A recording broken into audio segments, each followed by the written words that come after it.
नमस्कार मित्रांनो, आज 5 सप्टेंबर म्हणजेच शिक्षक दिन. आपल्या देशात 5 सप्टेंबर हा दिवस शिक्षक दिन म्हणून साजरा केला जातो. डॉक्टर सर्वपल्ली राधाकृष्ण जे स्वतंत्र भारताचे पहिले उपराष्ट्रपती होऊन गेले, त्यानंतर ते दुसरे राष्ट्रपती देखील झाले. यांचा जन्मदिन हा शिक्षक दिन म्हणून आपल्या देशात साजरा होतो. तर या दिनी एक कविता आपणा पुढे सादर करू इच्छितो. माझ्या कवितेचं शीर्षक आहे शिक्षक. शिक्षक. धन्य ते शिक्षक ज्यांनी आम्हा घडविले, धन्य ते शिक्षक ज्यांनी आम्हा घडविले, मार्ग ज्ञानाचा दाखवून प्रकाशमान केले. धन्य ते शिक्षक ज्यांनी आम्हा घडविले, मार्ग ज्ञानाचा दाखवून प्रकाशमान केले. माता पिता आमचे आद्य गुरु, माता पिता आमचे आद्य गुरु, त्यांच्यापासून जीवनाची शाळा सुरू, त्यांच्यापासून जीवनाची शाळा सुरू. गुरु मिटवी जीवनातील अंधार, गुरु मिटवी जीवनातील अंधार, तेची देती आपल्या जीवना आकार. गुरु मिटवी जीवनातील अंधार, तेची देती आपल्या जीवना आकार. शिक्षकाची रूपे अनेक, शिक्षकाची रूपे अनेक, तेची ब्रह्मा विष्णू अन महेश, तेची ब्रह्मा विष्णू अन महेश. गुरुने असावे विद्यार्थी हितार्थ दक्ष, गुरुने असावे विद्यार्थी हितार्थ दक्ष, ठेवून प्रत्येक विद्यार्थ्यावर लक्ष. गुरु आहे आशेचा किरण, गुरु आहे आशेचा किरण, सुज्ञ नागरिक घडविणे हेची आहे कारण. गुरु आहे आशेचा किरण, सुज्ञ नागरिक घडविणे हेची आहे कारण. गुरु घडवितो, गुरु घडवितो डॉक्टर वकील नि इंजिनियर, गुरु घडवितो डॉक्टर वकील नि इंजिनियर, हेची देशाचे भाग्य विधाते नि शिल्पकार, हेची देशाचे भाग्य विधाते अन शिल्पकार.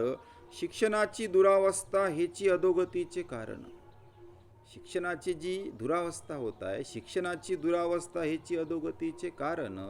सुधारकनी वैज्ञानिक होईल कसे हो निर्माण, सुधारकनी वैज्ञानिक होईल कसे हो निर्माण. शिक्षणाची दुरावस्था हेची अधोगतीचे कारण, सुधारकनी वैज्ञानिक होईल कसे हो मग निर्माण. प्रत्येक विषयात शिक्षक असणे हा तर विद्यार्थ्याचा हक्क, प्रत्येक विषयाला शिक्षक असणे हा तर विद्यार्थ्याचा हक्क. विषयाला शिक्षक नसणे हे तर अक्षम्य दुर्लक्ष, एखाद्या विषयाला शिक्षक नसणे हे तर अक्षम्य दुर्लक्ष. अनुदानित विना अनुदानित हा भेद नसावा, शिक्षण व्यवस्थेत अनुदानित विना अनुदानित हा भेद नसावा. सख्या सावत्र हा न्याय नसावा, सख्खा सावत्र हा भेद नसावा. दशकांहुनी अध्यापन करूनी वेतन नसे, काही शिक्षक 15 वर्षांपासून विद्यादानाचं काम करत आहेत. कल्पना करा ते कसं त्यांचं भागत असेल, कसा त्यांचा संसार चालत असेल, कल्पना करत नाही आपल्याकडून. परंतु तरी पण एकही रुपये, एकही पै न घेता ते विद्यादानाचं काम करीत आहे. दशकांहुनी अध्यापन करूनी वेतन नसणे, जणू काही त्यांचे जगणे नाकारणे. 15 वर्षांपासून त्यांना वेतन नसणे, जणू काही त्यांचे जगणे नाकारणे.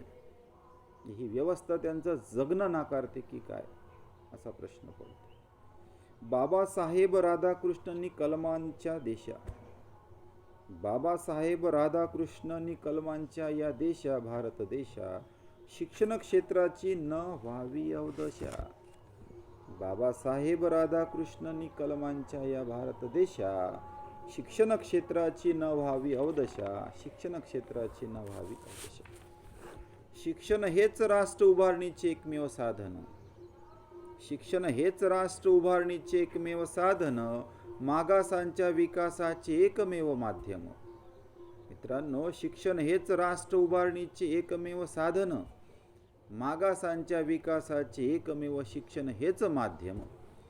शिक्षक हेच तर खरे राष्ट्र निर्माते, शिक्षक हेच तर खरे राष्ट्र निर्माते. निर्मात्यांचे गुणगान, निर्मात्यांचे गुणगान शिक्षक दिनी आठविते. शिक्षक हे तर खरे राष्ट्र निर्माते. शिक्षक हे तर खरे राष्ट्र निर्माते. निर्मात्याचे गुणगान शिक्षक दिनी आठविते. निर्मात्याचे गुणगान शिक्षक दिनी आठविते. आशा करतो ही छोटीशी कविता शिक्षक दिनी तुम्हाला आवडली असेल. धन्यवाद मित्र.